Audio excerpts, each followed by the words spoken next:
garçons dans la danse? Non. C'est moins courant. Ouais, moins C'est moins courant. Il y en a. Oui, il y en a quand même. Il y en a de plus en plus. Ouais. Comment? La danse est dans La danse est un sport. La danse, pardon? C'est un sport. Ah oui, c'est ça. Ah, vous considérez que Ah oui, Ah bah oui, c'est un art et un sport. un art et aussi un sport. Alors, vous pouvez développer un petit peu pourquoi vous le considérez comme un sport? Parce que justement, comme a dit Pietra, il y a une technique avant de pouvoir s'exprimer. Donc une technique, c'est sportif, il faut s'entraîner tous les jours, c'est des heures et des heures. Et quand on sort des cours, on a le t-shirt mouillé, donc c'est bien la preuve que c'est par là un sport. Et c'est le fait que ce soit un sport qui nous permette, c'est un outil de base pour pouvoir faire de l'art et s'exprimer après. Donc c'est les deux à la fois. Beaucoup d'exercices, de musculation, même si c'est pas forcément des pompes, voilà, on se rend pas compte, mais on se montre le ouais, C'est pas forcément la musculation que on peut imaginer. Ouais, voilà. Quand on fait, je sais pas, de l'haltérophilie ou des trucs comme ça. Oui. C'est plus doux comme sport. On va dire. Bah en fait on se muscle en dansant, enfin, c'est la technique, ça vient avec... Après, ça dépend dans quel genre de discipline on est. Et puis, Surtout l'esprit où on a... L'esprit, le thème qu'on va aborder par la danse. Là, le Marco Polo, il y a beaucoup de danse, je crois, sacrée. Il y a c'est un voyage dans un monde c'est une histoire du passé où il y a beaucoup de croyances. Donc c'est pour ça qu'il y a la danse sacrée. Mais après, c'est le thème qui est abordé qui est comme ça.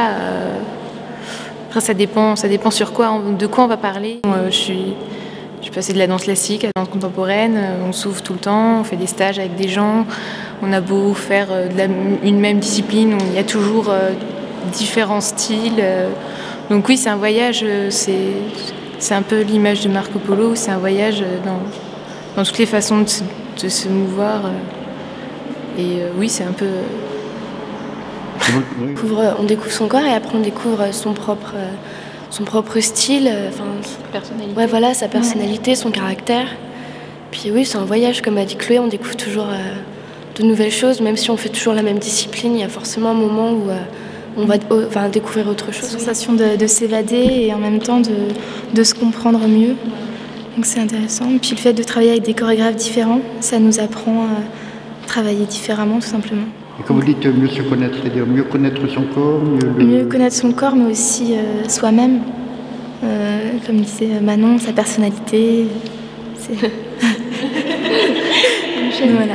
Beaucoup de travail, jamais de dire que c'est acquis, même si on a l'impression d'y arriver, il faut continuer encore à chercher, à essayer de faire encore mieux.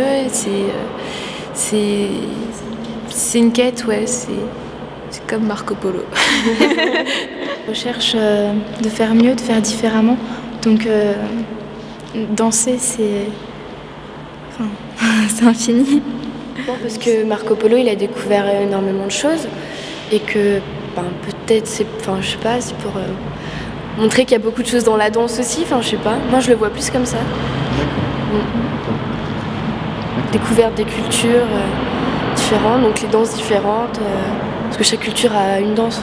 Donc, ouais, moi je le vois comme ça. C'est dans un autre contexte que les cours d'histoire, donc c'est aussi... Je trouve qu'on apprendra plus de choses en ayant voir Marco Polo qu'assis en cours d'histoire. Mais on l'aborde différemment, c'est bien. Voilà. Très jeune. C'est à quel âge? Moi j'ai commencé à 3 ans et demi. Voilà, j'ai commencé par la danse libre. 3 ans et demi? Ouais, c'était de la danse libre, donc c'était du loisir évidemment.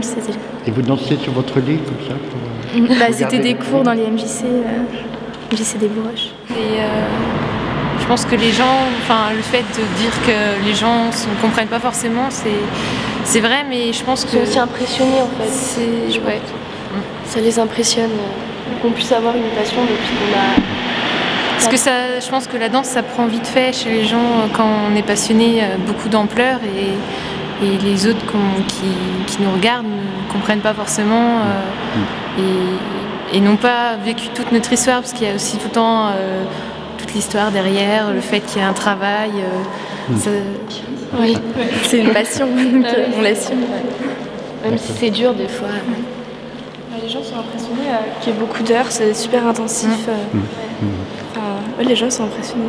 Beaucoup d'heures, ça veut dire beaucoup de travail. Ouais, ça prend du temps d'aller voir. Puis d'aller faire des stages, de rencontrer des gens aussi. Les stages. Puis c'est des horaires parfois un peu inhabituels, quoi. Ouais. Je pense que ça s'ouvre de plus en plus la danse, déjà par les danses urbaines comme le hip-hop et tout ça.